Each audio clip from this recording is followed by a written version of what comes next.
हरियाली तीज की आप सभी दर्शकों को ढेर सारी शुभकामनाएं। और आप देख रहे हैं ग्रैंड धर्मा सन्मार्ग।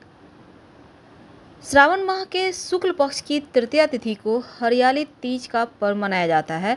और हरियाली तीज पर महिलाएं व्रत रखती हैं, 16 श्रृंगार करती हैं।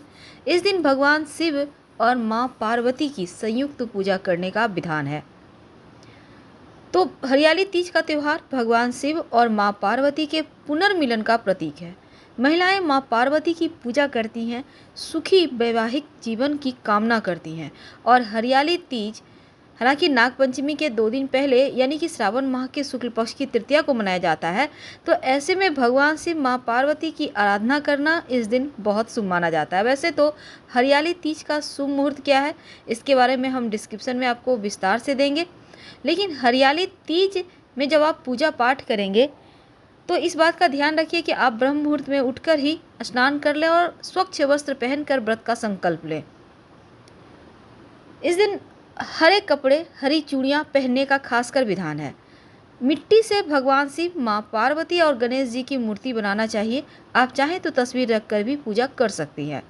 पहले भगवान शिव, माँ पार्वती की पूजा करने से पहले आप भगवान गणेश को आवाहन करें, फिर आप पूजा शुरू करें। तो चलिए जानते हैं कि आप हरी चूड़ियों का महाप्रयोग कैसे करें कि जीवन में खुशियाँ ज़्यादा आए। तृतीया तिथि को वैसे भी सौभाग्य और मनचाहे वर की प्राप्ति के लिए ये जो तीज का त्यौहार मनाया जाता है, इस बार का तीज खास है। माना जाता है कि माँ पार्वती ने भगवान शिव को इसी दिन प्राप्त किया था कठोर तपस्या करने के बाद। वृक्ष, नदी, जल और जल के देवता वरुण की भी इस दिन उपासना की जाती है। और अगर किसी लड़की का विवाह नहीं हो पा रहा है, कन्या को बहुत अड़चनें आ रही हैं, कुंडली में कोई दोष है, तो इस दिन अगर आप व्रत करती हैं, उपासना करती हैं, तो मनचाहे वर की प्राप्ति भी हो जाती है। और आपके कुंडली में कोई भी दोष हो वैवाहिक जीवन से संबंधित, वो भी दूर हो जाते हैं। लेकिन उपाय आपको खुद करना होगा।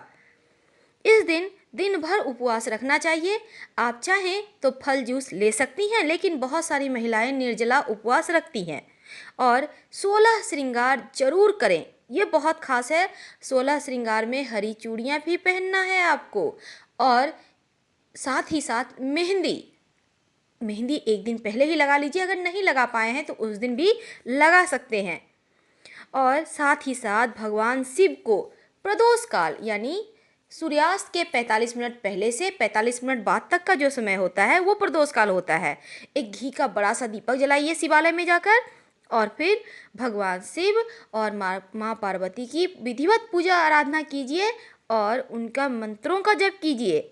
जब पूजा समाप्त हो जाए तो अपनी सास को या फिर कोई भी सौभाग्यशाली महिला हैं उनको आप ये जो श्रृंगार की वस्तु है उन्हें दान में दें और पैर छूकर आशीर्वाद लें। ये करना आपके लिए बहुत शुभ रहता है। भूल कर भी काले और सफ़ेद रंग के वस्त्रों का उपयोग मत कीजिएगा, क्योंकि इस हरियाली तीज के दिन लाल रंग और हरे रंग, आप पीले रंग का भी वस्त्र का उपयोग कर सकते हैं, बहुत ज़्यादा शुभ होता है। हम आपको उपाय बताएंगे कि क्या करें अगर जीवन में आप चाहते हैं कि तरक्की हो, आप एक साथ बहुत ही खुशी खुशी रहें पति पत्नी। अगर मान लेते हैं आप कर्जों की समस्या से परेशान हैं, तब इस दिन वैसे हमने उपाय भी बताए हैं, लेकिन फिर से हम बतला दें, तब इस दिन आपको एक उपाय करना चाहिए। कत्था जो पान में डाला जाता है, गीला वाला कत्था मत लीजिएगा, सूखा कत्था मिलता है, आप उसको ले लें, थोड़ा सा टुकड़ा ले लीजिएगा। अब इस कत्थे से जमीन में 3 रेखाएं खींचें। अब उन रेखाओं को खींचने के बाद वहीं पर खड़े होकर हनुमान चालीसा का पाठ करें और अपने पैर से दाएं या बाएं किसी भी पैर से उस रेखाओं को मिटा दें। और फिर भगवान से प्रार्थना करें कि आपके जीवन में जो ये कर्जे की परेशानी है उसे दूर करें। और ये चीज़ें आपको हर मंगलवार या शनिवार को दोहराते रहना है। उस कत्थे को अच्छे से संभाल के रखिएगा। ऐसा करने से धन आने लगेगा और कर्जे आप जल्दी छुटकारा भी कर्जों से मिल जाएगा। अगर आपके वैवाहिक जीवन में आप दोनों लड़ाई झगड़े बहुत होते हैं, पटती नहीं है, जमती नहीं है एक दूसरे के साथ, तब क्या करेंगे? शिव जी को पीले रंग के वस्त्र अर्पित करें, माँ पार्वती को लाल रंग के वस्त्र अर्पित करें और उनसे प्रार्थना करें, प्रभु हम लोगों के बीच तालमेल बेहतर हो जाए। और उसके बाद उन दोनों वस्त्रों में पूजा वूजा जब खत्म हो जाएगा तब गांठ लगा लें। जैसे आपका विवाह के कपड़े में कैसे गांठ रहता है, ठीक उसी प्रकार लगाकर अपने पास सुरक्षित रखें। ऐसा करने से आपके जीवन में ये जो आप दोनों के बीच दूरियां हैं वो नज़दीकियां बन जाएगी। भगवान शिव को बेलपत्र, अबीर, गुलाल जरूर अर्पित कीजिएगा और माँ पार्वती को चांदी के पात्र में सिंदूर रखकर अर्पित करें। इससे आपके प्यार में बढ़ोतरी होगी।